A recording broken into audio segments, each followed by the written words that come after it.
요르크 칭크의 기도를 어떻게 드릴까요? 1권 25번째 시간입니다.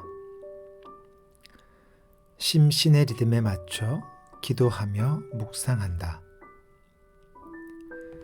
영적인 생활의 모든 것, 정신적인 것을 가장 우선시하는 생활은 그것이 들어있는 육체와 관계가 있습니다. 그런데 육체는 정해진 리듬 안에서 생활합니다. 깨어있음과 잠, 아침과 저녁, 낮과 밤, 봄과 가을. 그러므로 이 육체의 활동력을 갖추려는 사람은 누구나 이 생활의 기본 원칙을 따라야 합니다. 자기 육체의 리듬을 잘 지키는 사람이 정신도 제대로 운영할 수 있습니다.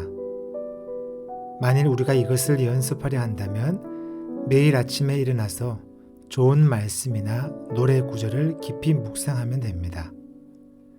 이런 일을 정기적으로 하면 우리는 이 리듬을 찾을 수 있을 것입니다.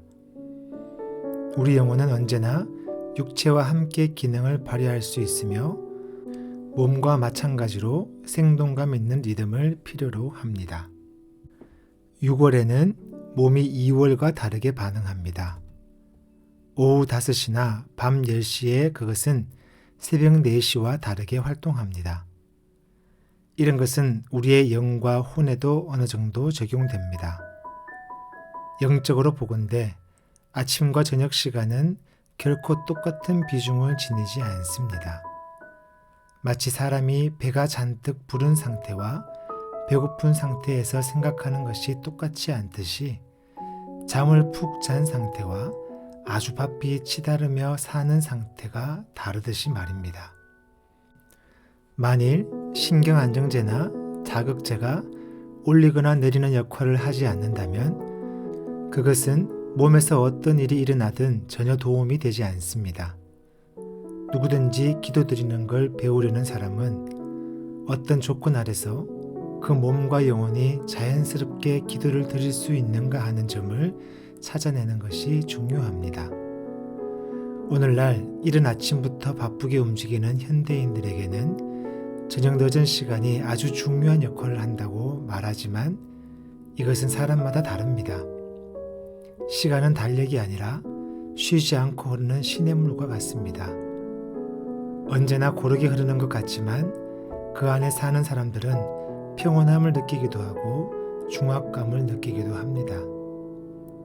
파도의 흐름을 타면서 수영을 하다 보면 1시간이 지나도 전혀 힘들지 않지만 파도의 리듬을 이용하지 못하면 단 30분만 지나도 지쳐버리는 것과 같습니다. 달리는 말의 걸음걸이에 자신을 맞추지 못하는 사람은 승마를 할 수 없듯이 말입니다. 묵상을 위한 말씀. 시간의 기준만큼 천차만별인 것도 없습니다. 시간 안에 살아가는 각 사람마다 그 길이를 다 다르게 느낍니다. 느긋한 사람은 서두른 사람을 보면 정신없다고 말합니다. 바쁘게 움직이는 사람은 느린 사람을 보고 복장이 터진다고 말합니다. 그러나 하늘에 있는 것을 사람이 어찌 다 알 수 있겠습니까? 시간에 대한 가장 나쁜 적은 서두름입니다. 그런 태도로는 아무것도 바르게 할 수 없으며 우리가 사용하는 시간들을 산산조각 내어 버립니다. 절대 서두르지 마시고 모든 조급함을 물리치십시오. 우리는 하고자 하는 일을 딱 부러지게 처리하고 싶습니다. 그리고 가능한 짧은 시간 안에 해야 할 일들을 모두 다 해내고 싶습니다. 그리고 우리에게는 해야 할 일이 아직 많이 남아 있습니다. 그래서 서둘러서 일을 처리하거나 잠자는 시간을 줄임으로써 시간을 벌었다고 생각하는 사람들이 많습니다. 그러나 긴 안목으로 미래를 내다볼 때 이런 태도야말로 심각한 오산입니다. 한편으로는 내일 죽을 사람처럼 사십시오. 그리고 또 다른 한편으로는 앞으로도 살아갈 날이 무궁무진하게 남아있는 사람처럼 사십시오.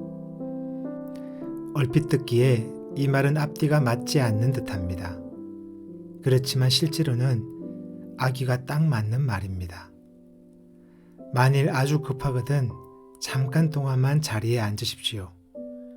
그리고 잠깐 동안만 아무것도 하지 마십시오. 그냥 그렇게요. 중요한 일을 많이 하는 사람들은 대체로 다른 사람을 위한 시간을 많이 쓰는 사람입니다. 자신에게 주어진 시간을 무익하게 쓰는 사람일수록 시간이 없습니다. 낯선 일에 접하는 시간은 되도록 아껴 쓰십시오. 우리가 며칠 동안 일하는 시간을 마음 내키는 대로 쓸 수 있습니까? 나는 그렇게 해보지 못했습니다. 주어진 나날의 시간들을 자신이 해야 할 것을 위해 쓰면서도 기쁘게 보낼 수 있는 사람에게는 그가 좋아하는 것들이 그 대가로 주어질 것입니다. 만일 우리가 위로나 도움이나 사랑을 베푸는 일을 한다면 그만큼 시간을 쏟아부어야 합니다. 그러므로 그 편에 서기 위해서 우리는 힘을 다해 절제해야 하는 것이 있습니다. 다시 말해 주어진 시간을 최대한 활용해야만 합니다. 루트비 ���러의 글입니다. 그는 나를 위해 자기 시간을 내어주었다. 하나님 앞에서 이 말을 듣는 것보다 더 유리한 정언은 아마 없을 것입니다.